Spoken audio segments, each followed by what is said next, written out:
Hello, നമുക്കൊന്നൊരു സിമ്പിളായിട്ട് പക്ഷെ നല്ല ടേസ്റ്റി ആയിട്ട് ഒരു 10 മിനിറ്റ് കൊണ്ട് തക്കാളി കറി ഉണ്ടാക്കിയാലോ. അപ്പോൾ ഒരു ചട്ടി വെച്ച് കൊടുത്ത് അതിൽ എണ്ണ വെച്ചെടുക്കുക കേട്ടോ. എന്നിട്ട് തക്കാളി ഇട്ട് കൊടുക്കുക. തക്കാളി നല്ലോണം ഉടഞ്ഞ് വരട്ടെ കേട്ടോ. ആ ഒരു സമയം കൊണ്ട് തേങ്ങ, പച്ചമുളക്, ജീരകം, മഞ്ഞൾപ്പൊടി കേട്ടോ നല്ലോണം പേസ്റ്റ് പോലെ അരച്ചെടുക്കുക. തക്കാളിയൊക്കെ നല്ലോണം ഉടഞ്ഞ് വന്നിട്ടുണ്ട്, അതിലേക്ക് ഒഴിച്ചു കൊടുക്കുക കേട്ടോ.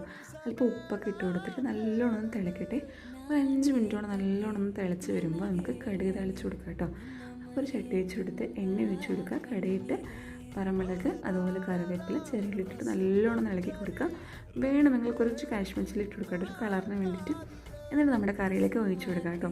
അടിപൊളി ടേസ്റ്റാണ്. വേറെ ഒന്നും കറി വയ്ക്കാനില്ല എങ്കിൽ തക്കാളി ഒരു 4 ഉണ്ടെങ്കിൽ ഒന്ന് ട്രൈ ചെയ്ത് നോക്കൂ കേട്ടോ. അപ്പോൾ ഇത് എൻ്റെ അമ്മൻ്റെ റെസിപ്പിയാണ്. എനിക്ക് ഭയങ്കര ഇഷ്ടമാണ് ഈ ഒരു കറി എന്ന് പറയുന്നത്. അപ്പോൾ നിങ്ങളൊന്ന് ട്രൈ ചെയ്തിട്ട് എങ്ങനെയുണ്ടെന്ന് കമൻറ്റ് ചെയ്യാം. അപ്പോൾ നമ്മുടെ വീഡിയോസ് ഇഷ്ടമാവുകയാണെങ്കിൽ ലൈക്ക് ചെയ്യുക, ഷെയർ ചെയ്യുക. അതുപോലെ ആദ്യം കാണുന്നവരാണെങ്കിൽ സബ്സ്ക്രൈബ് ചെയ്യാൻ മറക്കരുത് കേട്ടോ. Thank you.